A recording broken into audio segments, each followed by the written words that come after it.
বিয়াই বিয়ান রে এমন টিকে সেবা যত্ন করছে সারাক্ষণ। বিয়াই বিয়াইনে তো আমার নিফার মায়া ত্যাগ করতে পারে না। ওহন বিয়াই বিয়াইনে আমার আষ্টে ফিস্টে বেড়ায় এই বাইলে ধরছে যে নিফারে খায়রুলের বউ করতো। ওহন আমি তো স্যার ফেসাদে পড়ে রাজি হয়ে গেছি গা। চিন্তা করছি খায়রুল তো ভদ্র মানুষ, ভদ্র ফুলা, শিক্ষিত ফুলা, নিফা এনে ভালো থাকবো। খায়রুল আর নিফার বিয়ে হইব স্যার। আপনার করলাম বিয়াতে আউন লাগবো, আপনার দোয়া লাগবো, আপনি দোয়ার আটটা মাথায় রাখবেন। আর খায়রুল তো আপনার এখানে চাকরি করে। এই যে খায়রুল আইছে, খায়রুল রে আপনি নিজের সন্তানের মতো দেখুন যে স্যার। খায়রুল যদি কোনো দোষ করে আপনি ফিতার মতো সন্তানরে শাসন করবেন।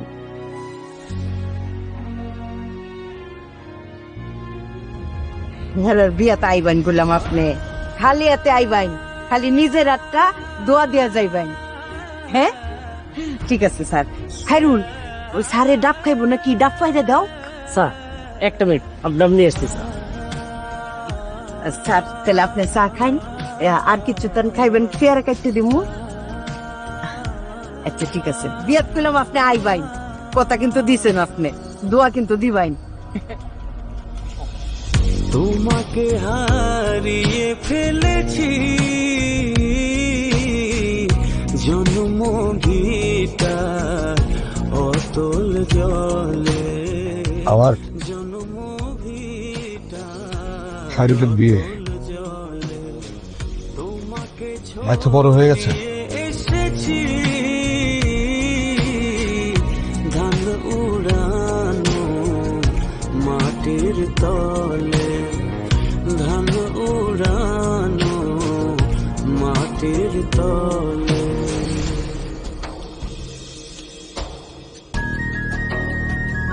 চা খাইতেছি দেখতেছিস না? আচ্ছা টাকা পরে খেয়ে দেবে।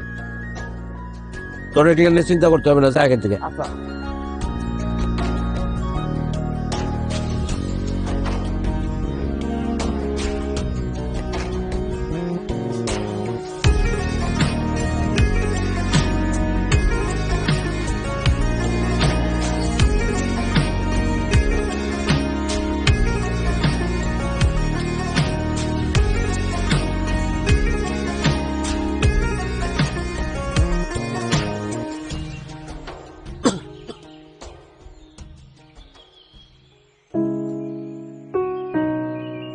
ভালো সাহেব, আপনি আসলে চাচ্ছেনটা কি বলেন তো আমাকে? আপনাকে এর আগে বারবার বললাম যে এখানে আর আসবেন না, আপনি আবার কেন আসছেন? এই সংসারে শান্তিটা নষ্ট করতে কি চান কি আপনি? খুলে বলেন আমাকে প্লিজ। আমি কিচ্ছু চাই না, আমি শুধু খায়রুলের আশেপাশে একটু থাকছে প্লিজ। কেউ কিচ্ছু জানবে না, আমি কাউকে কিছু জানতে দেব, আমি শুধু খায়রুলের সাথে একটু থাকবো। এটা হয় না। গত 27 বছরে আপনার মন যেটা চায় নাই, এখন হঠাৎ করে আইসা আমাদের এই সংসারে অশান্তিটা কেন করতে চাইতেছেন বলেন তো? আপনি এখান থেকে গেলে আমি খুব খুশি হব। আপনাদের কোনো শান্তি নষ্ট হবে না, বিশ্বাস করেন। আমি হাত জোর করে আপনার কাছে অনুরোধ করছি, একটু থাকতে দিন প্লিজ। সম্ভব না। 1 নম্বর কথা। 2 নম্বর কথা হলো, খায়রুল আপনার কোম্পানিতে চাকরি তো জয়েন করছে, এটা জানলে আমি তো আপনার এখানে ওটা চাকরি করতে দিতাম না। আমি আমার ছেলেকে তো হারাতে পারবো না। আপনি দয়া করে চলে যান। এতদিন এত কিছু ঘটনার পরেও কোনো কিছুই মনে হয় নাই, আর আজকে এত বছর পরে আপনি কেন আসতেছেন বারবার বলেন তো? প্লিজ আর কথা বাড়ায় না, জানতো আপনি। আমি যাব না প্লিজ।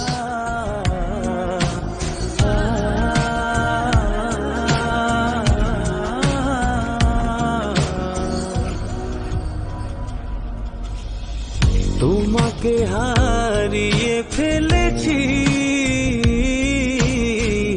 জন্ম ভিটা অতল জলে, জন্ম ভিটা অতল স্যার। জলে।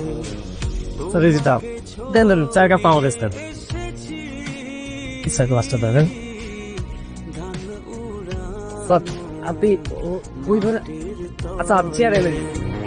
ধান উড়ানো মাটির তলে।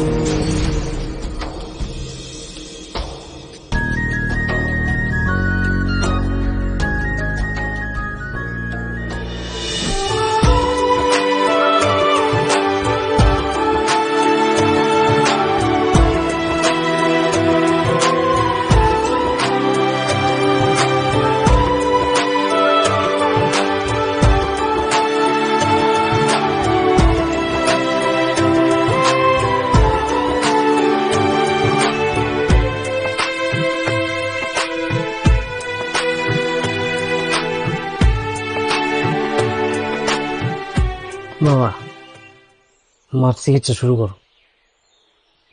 আরে চিকিৎসা শুরু করবো কেমন করে? চেক বাউন্স হয়েছে সেটা তো তুই জানোসই। টাকা পয়সা হাতে জোগাড় হবে তখন শুরু করবো। টাকা পয়সা জোগাড় আমি কইরা ফেলেছি। এই যে টাকা, এইখানে বাবা 50 লাখ টাকা আছে। তুই টাকা পেলি কোথায়? আমি যে এখানে চাকরি করি, তোমার যে ছোট ভাই, তারে আমি আমার সমস্যার কথা খুলে বলছি, সে দিছে। তুই চাকরিতে জয়েন করলি 2 দিন হইলো, আর সে তোরে 50 লাখ টাকা দিয়ে দিল। বাবা, এই টাকাটা ফি নিতেছি না, আমার বেতন থেকে সে আস্তে আস্তে কাইটে রাখবে। কেন দিবে? তোমার ইউনিভার্সিটির ছোট ভাই, তার উপর আবার আমার বস। শুধু এই তোর মায়ের চিকিৎসার কথাই বলছস আর সে দিয়ে দিল? সে নিজে থেকে কিছু বলে নাই? না, কিছুই বলে নাই। আমি নিজে তো তার কাছে টাকা চাই নাই। চাইছি? না তাহলে তুই চাইতে গেলি কেন তার কাছে? বাবা, আমি তো বলছি তার সমস্যার কথা, সে বলছে যে আমার স্যালারি থেকে অল্প অল্প করে কেটে বলছে, পারলে পুরোটাই কেটে রাখে।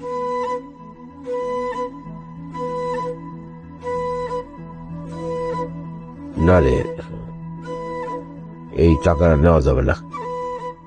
ওই একটা চাকরিতে জয়েন করছস, কতদিন এখানে টিকা থাকোস বা না থাকোস, এতগুলি টাকা অ্যাডভান্স নিয়ে নিলে পরবর্তী সময় কি হবে সেটা তো বোঝা যায় না। এই টাকা নেওয়া যাবে না, টাকা ফেরত দিয়ে দে, অন্য ব্যবস্থা হবে। বাবা পান, চাকরি আমি করতেই হবে। মার চিকিৎসার জন্য সে আমার বেতন থেকে কাইটে রাখবে, তাছাড়া আমার কষ্টের টাকা থেকে কেটে রাখবে। আমি তো তার কাছ থেকে ফ্রি টাকা নিতেছি না বাবা। আরে নিজের ছেলের সামর্থ্য থাকতে যখন চিকিৎসা বিলম্ব হচ্ছে, তোর অন্যের টাকা দিয়ে চিকিৎসা করাটা উচিত না। আমি নিতে পারবো না, নীতিগতভাবে এটা আমার সমস্যা আছে। তুই টাকা ফেরত দে দে।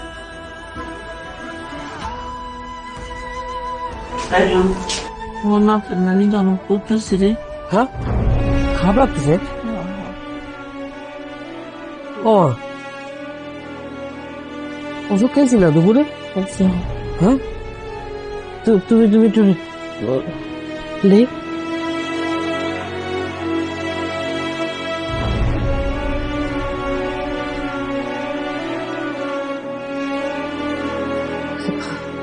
মিস করো, দাঁড়াও।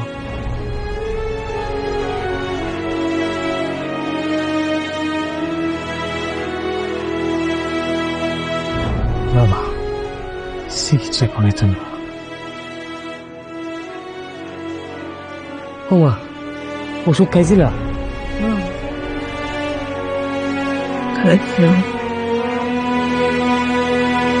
আচ্ছা, দাঁড়াও।